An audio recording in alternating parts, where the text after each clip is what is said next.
con todos. Bueno, es un honor para mí estar acá. Les agradezco mucho la invitación. En esta oportunidad quiero hablar un poquito de lo que el segmentólogo, bueno, todos los oftalmólogos deberíamos saber sobre oculoplástica. Yo estoy segura que a ustedes les ha pasado lo mismo que a mí, que cuando ingresamos a la residencia de oftalmología, eh, muchos nos vimos con un mundo totalmente nuevo, porque por lo menos yo venía de AGAS, de ver curvas de insulina, a ver ahora queratometrías, elevaciones posteriores, algo totalmente nuevo de decir, "Ay, tanto he estudiado y ahora no lo voy a aplicar". Lo mismo me pasó cuando hice el fellow de oculoplástica. Eh, yo venía con toda la información del segmento anterior y cuando hice oculoplástica, comenzando solo de las dacrios, que pues había que perforar hueso, había que hacer descompresiones, bueno, las cirugías de párpado, que son, algunas son bastante invasivas, más que nada las reconstrucciones. Entonces, a eso voy con lo que algunas cositas que deberíamos tener en cuenta para mejorar nuestra atención con los pacientes. A veces que dejamos pasar porque no tenemos mucho conocimiento o experiencia sobre esto, pero es muy importante. Entonces, quiero comenzar por...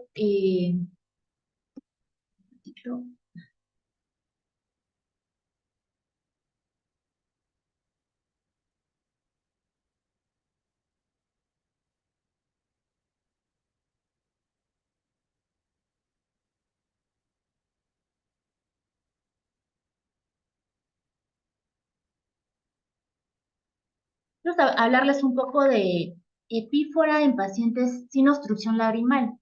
Sin exagerar, esto será un 70% de mi consulta. Pacientes que me derivan de diferentes lados, ya eh, con el manejo de hacerles una dacroestereotomía externa. Muchas veces, pues, no tienen obstrucción de vías lagrimales, pero tienen lagrimeo, ¿no? Entonces son pacientes con epífora, pero sin obstrucción. Entonces, ¿por qué puede ser eso, no? Para entender un poquito mejor esto, vamos a hacer esta comparación con el lavadero, que esto es muy fácil de explicarles así a los pacientes y nosotros mismos entenderlo. Nosotros tenemos en el sistema lagrimal el sistema de producción primero, que está pues incluidas las glándulas lagrimal, la glándula de Grauch, Wolfram, la glándula de Meibomian, las células caliciformes. Y por otro lado tenemos el sistema de drenaje, que comienza con los puntos lagrimales, los canalículos, pasando por el saco lagrimal y llegando al conducto nasolagrimal por donde la lágrima se va a filtrar. Pero existe algo que se llama sistema de distribución. El sistema de distribución está conformado por los párpados y el menisco lagrimal. Entonces, para que haya una buena circulación de la película lagrimal, eh, necesitamos que el párpado funcione normalmente, ¿no? El párpado funciona como un limpiaparabrisas. ¿Qué hace? El párpado superior excursiona sobre la superficie del ojo, llega al párpado inferior y recoge el menisco lagrimal y lo distribuye verticalmente. Y también tanto el músculo orbicular precetal como el pretarsal cierran el párpado de lateral a medial. Eso hace que la lágrima sea empujada hacia la parte medial a los puntos lagrimales. Otro punto importante es que tiene que ser un cierre hermético para que la lágrima no se evapore y no se pierda. Para entender un poquito mejor cómo pasa la lágrima hacia allá, la vía lagrimal, tenemos la teoría de Jones. La teoría de Jones nos dice que cuando uno cierra el parpadito, los canalículos se contraen y eso hace que la lágrima pase al saco lagrimal. El saco lagrimal en ese momento se dilata. Se genera una presión negativa para que el saco absorba la lágrima. Y cuando uno abre el párpado, se abren también los canalículos y ahí sí se contrae el saco y la lágrima baja, ¿no? Entonces, es todo un sistema eh, en el cual tiene que estar adecuadamente los párpados funcionando y los puntos lagrimales en una posición adecuada también. Porque, ¿qué pasa? Cuando uno cierra el párpado, el punto lagrimal superior como el punto lagrimal inferior tienen que cerrar completamente, ocluirse con el párpado contralateral para que se pueda generar este efecto de vacío.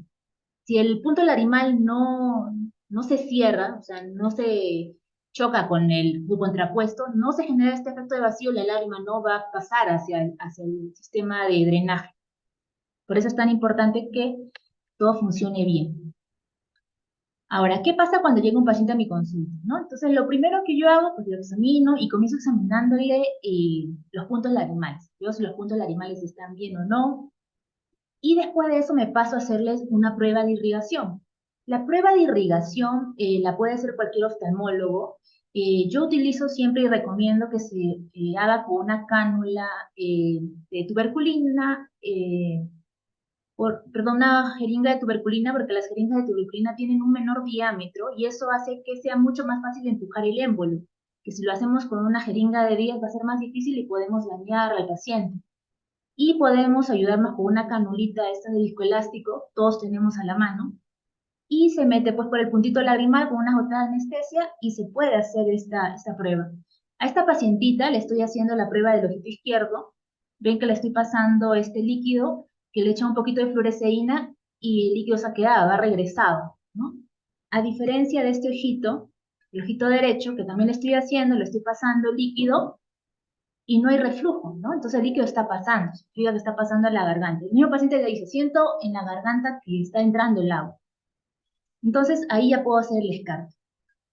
En el caso de que no tiene una obstrucción, el líquido pasa correctamente, ya tengo que pasar a las causas de epífora, donde se presenta una anatomía de la vía lagrimal normal. Como ven, son múltiples las causas que pueden estar generando esta epífora. Entonces, al examinar a un paciente con epífora, debe surgir una lista de preguntas, como por ejemplo, si está intacta la inervación nerviosa del orbicular, si existe algún trastorno neurodegenerativo que afecte la frecuencia del parpadeo, si el párpado superior toca el párpado inferior para arrastrar la lágrima, si la posición del párpado inferior es la correcta, porque si tenemos un párpado inferior descendido, la lágrima tampoco va a ir a medial, donde tiene que ir. Si la piel del párpado es flexible o de repente hay cicatrices que lo están retrayendo, si están anclados adecuadamente los tendones. El tendón lateral siempre debe estar un poquito por encima del medial para poder generar esta gradiente hacia abajo. Si el menisco lagrimal está en una posición adecuada y si es apropiada la posición puntual, lo que les mencionaba de los puntos lagrimales. Entonces, son bastantes cosas que pues, uno se debe preguntar para hacer una evaluación adecuada.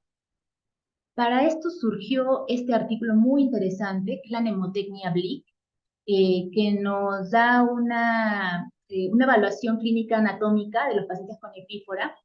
Y el objetivo de este estudio es describir de forma detallada los problemas que pueden surgir en el sistema de distribución de la lágrima, o sea, todo lo que tiene que ver con el párpado, el menisco lagrimal, y poder ofrecernos una mnemotecnia con la cual podamos hacer una evaluación ordenada y completa de los pacientes con epífora. Entonces, esta es la mnemotecnia, Blick, B de Blink Dynamics, o sea, dinámica del parpadeo, L de Lead Malposition, que es malposiciones palpebrales, I de Implication, C de conjuntivo chalasis y K de X in punta, que son el beso de los puntos lagrimales, ¿no? En cuanto a la dinámica del parpadeo, eh, toda evaluación de epífora debe comenzar por una evaluación correcta de la unidad neuromuscular responsable del parpadeo. Desde que el paciente entra en consulta, uno ya debe estar observando la frecuencia del parpadeo del paciente, si el párpado superior escurre correctamente sobre la superficie del ojito. En cuanto, por ejemplo, a las parálisis faciales nos van a dar un lagrimeo multifactorial. ¿Por qué? Porque cuando está afectado el séptimo par craneal, va a haber eh, una pobre inervación, una falta de inervación en el músculo orbicular y esto va a evitar que se contraiga correctamente. Entonces, el párpado no va a cerrar completamente, no va a poder llevar la lágrima de abajo hacia arriba, como es lo correcto, y como muchos de estos pacientes también tienen problemas con el párpado inferior, tienen un ectropion por la parálisis, también se ha creado un gradiente hacia arriba, entonces es más difícil que la lágrima vaya al punto lagrimal. También como no hay un buen efecto de ordeño, las glándulas de meibomian se congestionan, se estanca la película lagrimal en el menisco, Esto genera que no haya un buen sistema de drenaje de los desechos de la lágrima, porque la lágrima pues tiene que limpiar los desechos que hay en la superficie del ojo, y eso hace que se cree factores inflamatorios que inflaman toda la superficie del ojito, ¿no? Eh, Además de, pues, el oftalmo genera lagrimeo, ojo seco evaporativo, ¿no? Entonces, una serie de factores que va a generar un epífono, ¿no? Lo otro sería los traumas. Por ejemplo, la paciente tiene una cicatriz producto de un trauma. Entonces, eso hace que su párpado esté retraído y le genera un problema para el correcto parpadeo. También acá están las enfermedades neurodegenerativas o los problemas como las tosis neurogénicas, ¿no? Que los pacientes no pueden hacer, no tienen fuerza suficiente para levantar bien los párpados ni cerrarlos bien.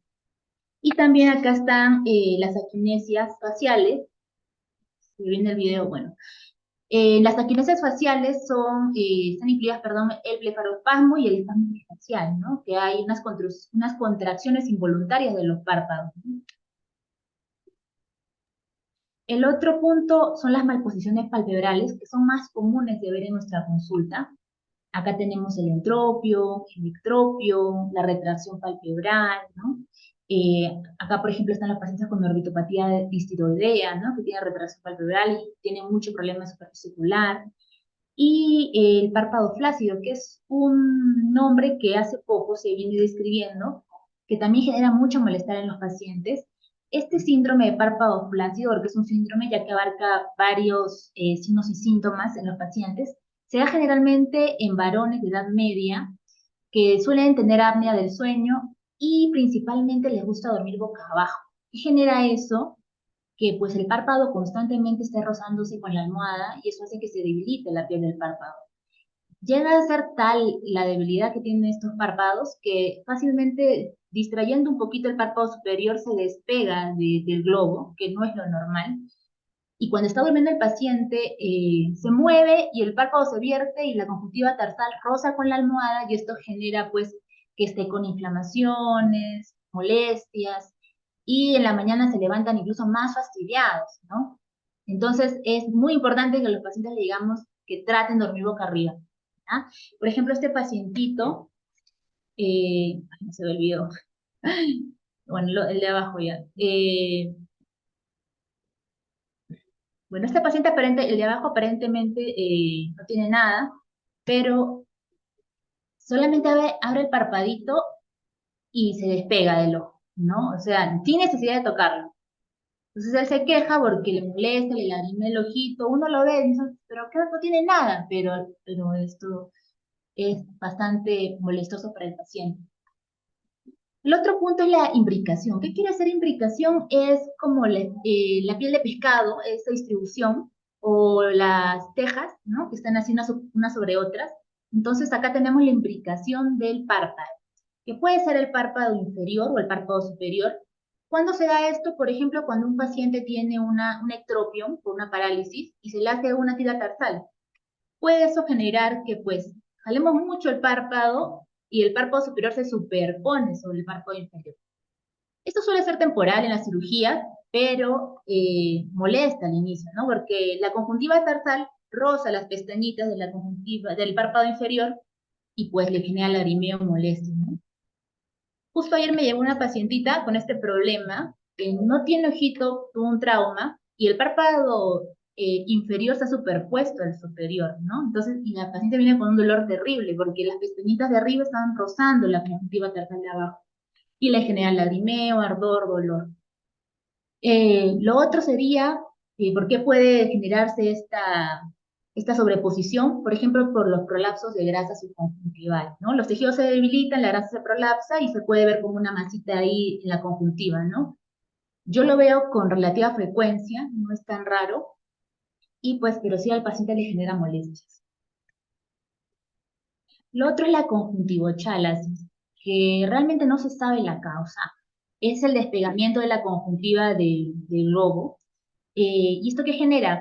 Como es una redundancia de conjuntiva, va a alterar la posición del menisco lagrimal. Y muchas veces tapa el punto lagrimal. Entonces el paciente también se queja mucho del lagrimeo, ¿no? Aparte que se acumulan detritus y se inflama el ojito.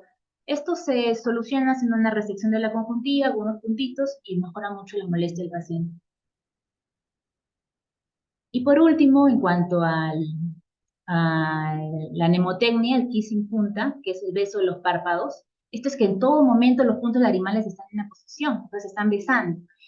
¿Cuándo puede pasar esto? En dosis muy severas, ¿no? Como esta señora, que vemos que los puntos lagrimales no se ven, tanto un medio está colapsado, porque está tanta es la tosis que pues esto se ha posicionado. O en desinserciones del canto lateral, también como el canto se baja, esto se sube y también el párpado está en constante roce. O los megalopuntos lagrimales, ¿no? Que eso tampoco no es tan poco frecuente, se ve con relativa frecuencia algunos nevos de puntos lagrimales que hace que estos crezcan y generan molestias.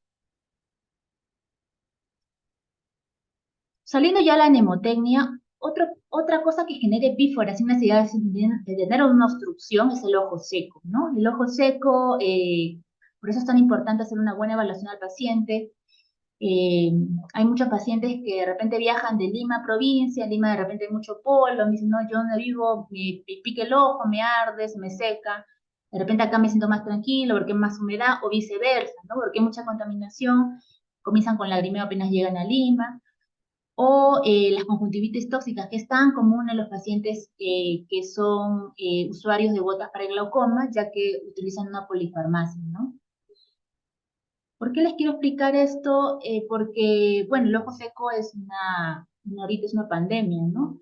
El DIUS-2, que es el máximo regente del ojo seco para nosotros, en este gráfico nos habla de los tipos de ojo seco, y el ojo seco por deficiencia acuosa y el evaporativo, pero también hay el mixto, y esto es una representación epidemiológica, o sea, que quiere decir que eh, hay más cantidad de ojo seco evaporativo que ojo seco acuoso. Entonces, ahorita pues todos estamos con las pantallas y todos tenemos algún grado de ojo seco evaporativo. Entonces, es importante no descompensar el ojo seco. ¿Por qué? Es muy frecuente que a mi consulta me lleguen pacientes con tosis palpebral, por ejemplo, ¿no? Y yo los evalúo y tienen una alteración terrible en la superficie ocular. Pero el paciente no se queja. ¿Por qué? Porque el párpado está bastante caído y mal que bien lo protege la superficie, porque tiene una menor hendidura, y eso hace pues que haya menos exposición de la superficie del ojo.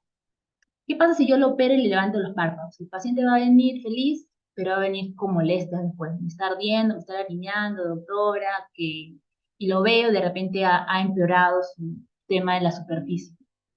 Esta es una pacientita que me la mandan los doctores de córnea, de la unidad de córnea del hospital. Ella tuvo un tumor cerebral y tiene una parálisis del lado izquierdo de la carita, como vemos. Tiene la ceja muy caída, tiene un ectropio y tiene una tosis de párpado. El problema es que es su único ojo, o sea, su único ojo bueno. El otro ojo es NPL. Entonces la señora está muy fastidiada porque el párpado está caído, el párpado y las cejas están caídas. Entonces esta señora la operé explicándole que pues tenía que de repente levantar el párpado, pero lo menos posible, o sea, hacer una hipocorrección, perdón, de la tosis. ¿Dónde está la señora? Esto es como al mes de la cirugía. La señora los primeros días que vino a mi consulta estaba feliz de la vida, feliz, ya veo doctora, emocionadísima, contenta por la cirugía, pero con los días el ojo se le comenzó a poner rojo, porque como tiene una parálisis, tampoco cierra bien el párpado. Entonces yo le dije, ¿usted qué señora? Le voy a dar un tratamiento, pero si no mejora el ojo, le voy a tener que bajar el párpado otra vez. La señora no quería, no, que no, doctora, yo lo voy a superar. Finalmente ese es el día que la volví a meter a la sala para tumbarle el párpado, porque pues eh, había más daño pues más peligro de daño en la superficie, ¿no? Entonces no valía la pena. Entonces ya con mucho dolor, pues hubo que tumbarle el párpado. O sea, ¿por qué voy esto? Porque no es la panacea, pues la cirugía, ¿no? Hay que explicarle bien al paciente, hay que hacer una evaluación integral para no perjudicar al paciente, ¿no? Ya que si bien la epífora es un signo muy común que muchos pacientes pueden tener, tienen pues causas diferentes. Todos tienen una epífora, pero por infinidad de causas. Un mismo síntoma, diferentes causas. Entonces, como conclusión, Lo primero que debería evaluar en un paciente con epífora es la vía lagrimal. En el caso de que esté o no, si está obstruida, tengo que hacer una cirugía para mejorar eso. Si la vía está permeable, me pasaría a ver el tema del sistema de distribución, que lo puedo hacer con la mnemotecnia Blick, que es mucho más ordenado, y tratar de solucionar el problema. Y si este no es el problema, ya ver el tema de producción y calidad de la lágrima, ¿no? Para poder tratarlo. Y eso sería todo en cuanto a el tema de la epífora sin obstrucción. Ahora rápidamente quiero hablarles un poquito de algo muy interesante, que es lo que deberíamos observar antes de la cirugía de catarata. ¿Qué alertas deberíamos tener antes de operar a un paciente con catarata? Es muy frecuente que me lleguen pacientes que se van a operar de catarata pero que tienen lagrimeo, ¿no? O que algún colega me diga, quiero operar a este pacientito, pero está con lagrimeo, ¿qué puedo hacer? O incluso la semana pasada me llegó a mi consulta una señora que la manda a una cirujana plástica porque le iba a hacer un lifting facial. Y la señora había comenzado con lagrimeo en un ojito. La cirujana le dijo, no te opero porque estás con una obstrucción, va a ser una celulitis, anda al oftalmólogo. Y la señora pues tenía una obstrucción alta, ¿no? Ahorita vamos a ver qué es eso. Las obstrucciones altas son obstrucciones de los puntos lagrimales y de los canalículos. Normalmente se da cuando el punto lagrimal está muy estrecho y la lágrima no se filtra. Entonces, en este caso, es muy raro que un paciente tenga una infección postoperatoria, tipo una cirugía de catarata. Entonces, en estos casos en particular, no habría ninguna contraindicación para que el paciente se opere de catarata. Se puede operar de catarata y después solucionar el tema de dilatar más el punto lagrimal. O si desean, lo se puede hacer antes, pero no hay riesgo de infección. Sin embargo, hay sus excepciones en la vía lagrimal alta, como es la canaliculitis, ¿no? ¿Qué es la canaliculitis? Es una infección del canalículo que es causada por la actinomyces, que es una bacteria que le gusta vivir ahí en el canalículo. Ahorita van a ver, eh, tienen estas como concreciones que se forman ahí en el canalículo, ¿ya? Eso es más evidente, es raro no diagnosticarlo, aunque a veces se demora un poquito en hacer el diagnóstico, pero son pacientes que vienen con conjuntivitis a repetición, dolor en esa zona, eh, conjuntivitis que le dan mucho tratamiento y no mejora, y ya al último vienen con el puntito inflamado y se ve como algo ahí que está saliendo del punto lagrimal, ¿no? Entonces, un cortecito y se drena y se soluciona el problema. Pero si no se opera, o sea, si se opera con este problema, sí puede generar un problema infeccioso, ¿no?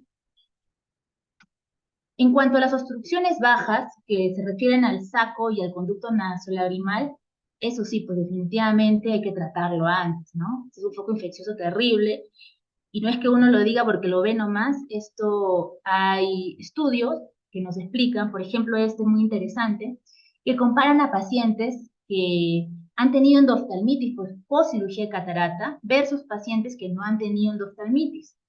Y ven que el 50% de los pacientes que han tenido endoftalmitis tienen una obstrucción de vía lagrimal, versus el 11% de los pacientes que no han tenido endoftalmitis, ¿no? Entonces sí es un riesgo. Este es otro artículo muy interesante del cual podemos aprender. Evalúa la utilidad de la jeringa, o sea, la previa irrigación, ¿no? Sin embargo, en este artículo nos dice que haciéndole una prueba, que simplemente poner hisopito y apretando el saco lagrimal, tiene una sensibilidad y una especificidad muy alta. Entonces, no es necesario ni siquiera hacerle una previa irrigación al paciente, simplemente el momento que va a la consulta, agarrar un hisopo o un guante, apretarle el saco lagrimal y si hay reflujo, ya podemos estar haciendo un diagnóstico, ¿no? Y evitándonos problemas. Lo otro es la blefaritis. Todo cirujano de catarata sabe que no debe operar un paciente con blefaritis, ya sea estafilocócica o seborreica, ¿no? Tampoco es porque uno lo invente. Eh, este artículo de la Sociedad Europea de Cirugía Refractiva y Catarata nos habla de eso, hace hincapié en eso, y también la última revisión del Cochrane nos habla de lo mismo, ¿no? La otra alerta sería el entropio, que de esto sí no hay muchos artículos, pero es una opinión de expertos, ¿no? Cuando las pestañitas están metidas en la parte interna del ojito, pues arrastran bacterias de la superficie de la piel, ¿no? Que puede generar una contaminación. Entonces lo ideal es operar al paciente, ¿no?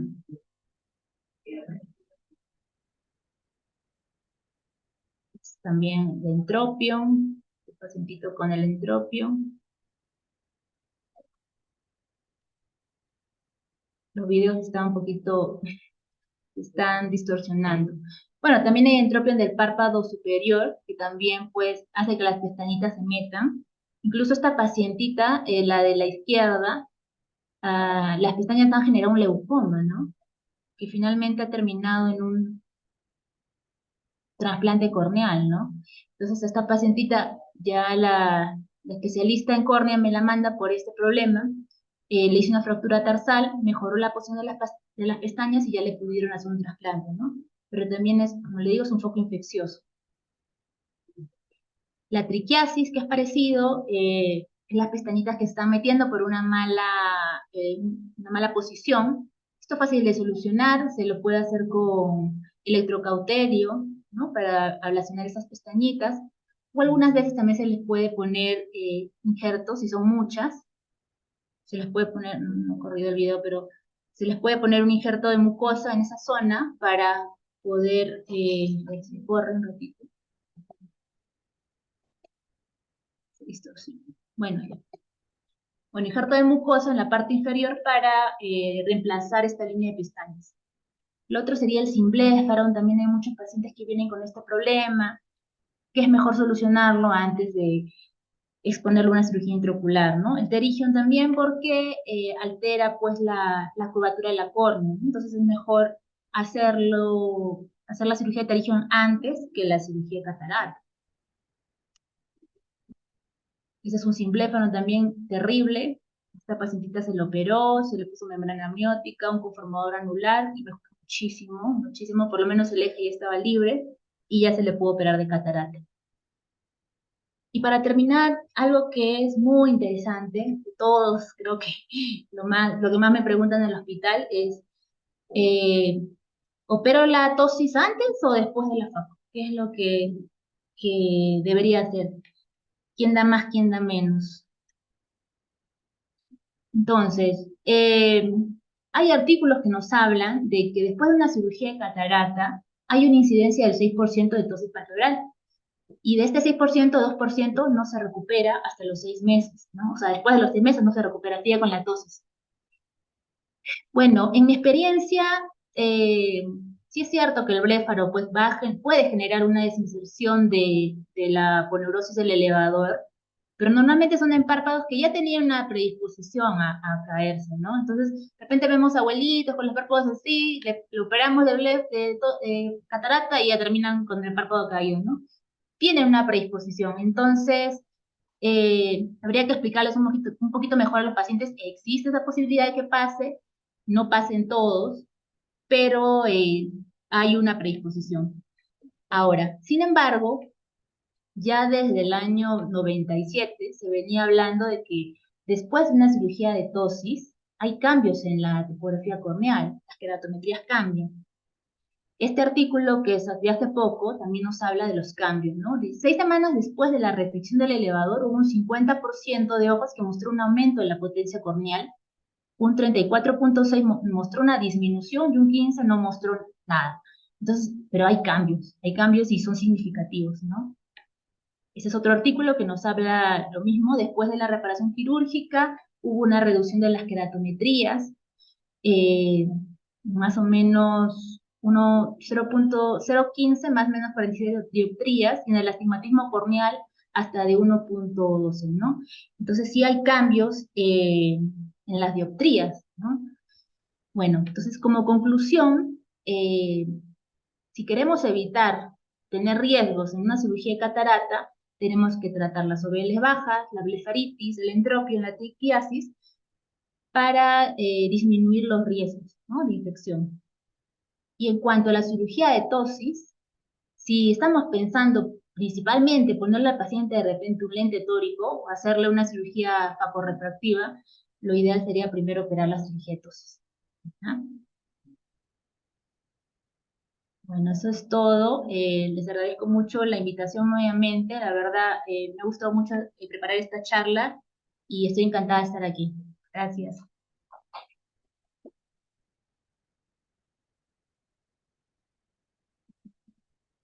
¿Tienen alguna pregunta?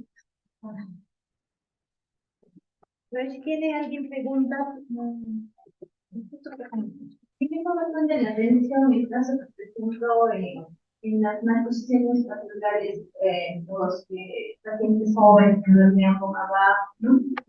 Aparte de eso, porque vi bastante marcada en algunos casos, he visto pacientes ya mayores, entonces, con una cirugía de reposición mejora esos síntomas, o sea, pues, si son jóvenes y es bastante marcado, o solo es el cambio de posición al dormir.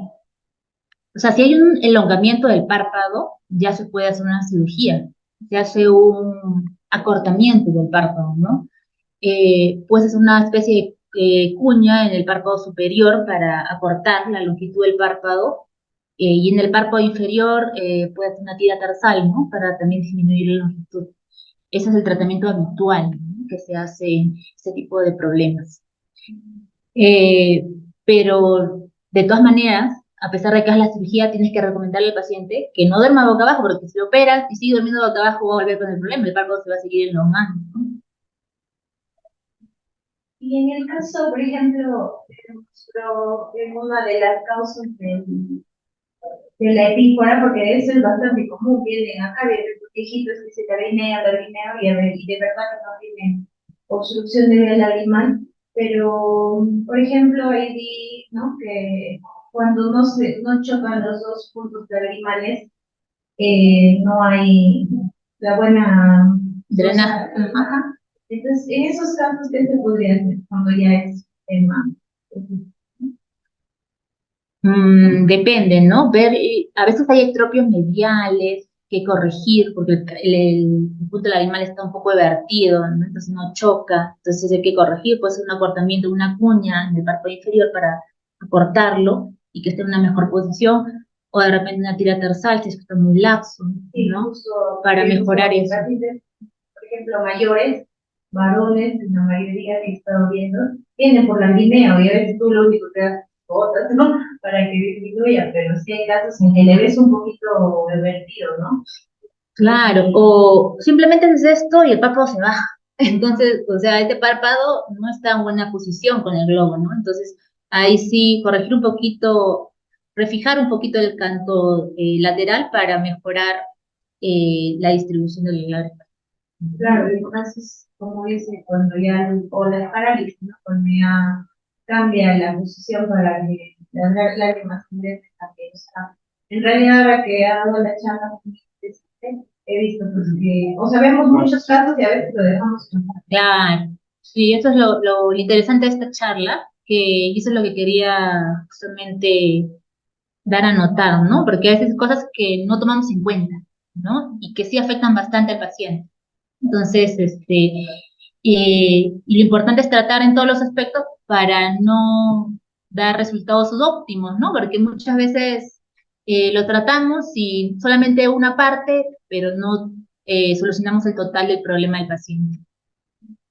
Entonces, acá tenemos una pregunta en el chat. Ujú. Dice, bueno, se le dice a la doctora en cuanto a la presencia o no de tumores palpebrales y la cirugía de catarata. Eh, bueno, lo ideal es solucionar primero los tumores del párpado, ¿no? Se pueden arrastrar células siempre en el ojito, ¿no? Y la manipulación también. Si, no, si bien de repente no entra el ojito, pero la manipulación en el párpado, ¿no? Puede alterar. Y si son tumores de superficie ocular, más aún, ¿no? Eso sí. Y a veces no se dan cuenta, ¿no? A veces hay nicks, hay algunas lesioncitas que están empezando y uno lo deja pasar y puede complicar al paciente. Mejor es tratarlo, ¿no? Bueno, felicitaciones por su sesión. En caso de estropios de punto lateral inferior, ¿qué cirugía usted recomienda? Yo hago bueno, hay infinidad de técnicas y cada cirujano tiene su técnica preferida y la técnica correcta es la que a uno mejor le sale realmente.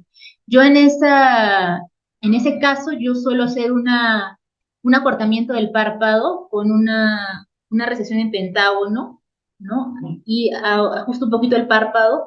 O hay otra técnica que ayuda a invertir un poquito el punto lagrimal, que haces como un rombo en la conjuntiva tarsal para jalar un poquito el punto lagrimal, que también va muy bien. Pero la verdad, hay infinidad. O sea, uno ve un libro y ve 100 técnicas para lo mismo. Como le digo, ¿no? Lo que le acomode mejor a cada uno y lo que sus manos tengan más experiencia. Bueno, nos quedan tenido heridas particulares en el canto interno, especialización del canto interno. Ahí, ¿qué técnica es? Ahí hago una tira tarsal, pero lo fijo pues al huesito, ¿no? La parte interna del hueso. O sea, hago una reposición cantal mediana, ¿no? O sea, tengo que reinsertar el canto a su posición, porque no hay otra forma de mejorar la posición. Definitivamente hay que entrar y volver a colocar el canto al fijarlo al periósteo de esta zona. ¿Tá? Sí. Y es bien común ese tipo de lesión, bastante. Y vamos a preguntar, en caso de obstrucción de este diana animal en niños de 2 a 3 años, ¿qué técnica utilizaría? Eh, Depende, inicialmente los niños pequeños, ya de 2 o 3 añitos, se suele hacer un sondeo de vía lagrimal. Eh, Se da la chance de hacerle el sondeo. Lo ideal, si tenemos las posibilidades, es entrar a un sondeo con la posibilidad de convertir a una dacroendoscópica, ¿no? En los niños yo prefiero 1000 veces hacer una dacroendoscópica porque es mucho más fácil la recuperación, no hay riesgo de cicatriz. La cicatriz es mucho más notoria en un niño que en un adulto. En un adulto casi no se nota, en cambio en un niño sí, ¿no? Y eso es lo que le va a quedar en la carita toda la vida. Lo ideal es una dacroendoscópica, ¿no? O sea, lo ideal es entrar, tratar de hacer un sondaje, y si no se puede el sondaje, ahí mismo convertir y hacer una dacroendoscopia. Eso es lo ideal. Puede ser una intubación cerrada, ¿qué experiencia tenemos? Sí, claro, o sea, sí se puede hacer. Una intubación cerrada, claro que se puede hacer. O sea, se puede hacerle el sondeo y si pasa en la sonda, ahí mismo se hace una intubación cerrada. ¿Cuánto tiempo? Yo suelo dejar la sonda 3 meses más o menos, ¿no? La literatura te habla de 3 a 6 meses más o menos, ¿no? Más no, porque también puede generar algún tipo de alergia y eso hace que de repente el paciente comience a lagrimal por la alergia a la silicona. Eso me ha pasado muchas veces, ¿no? Saco el tubito y el paciente ya está más tranquilo, ¿no?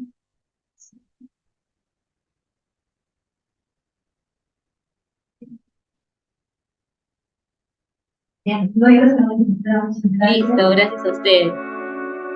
Bueno, esto lo apagamos.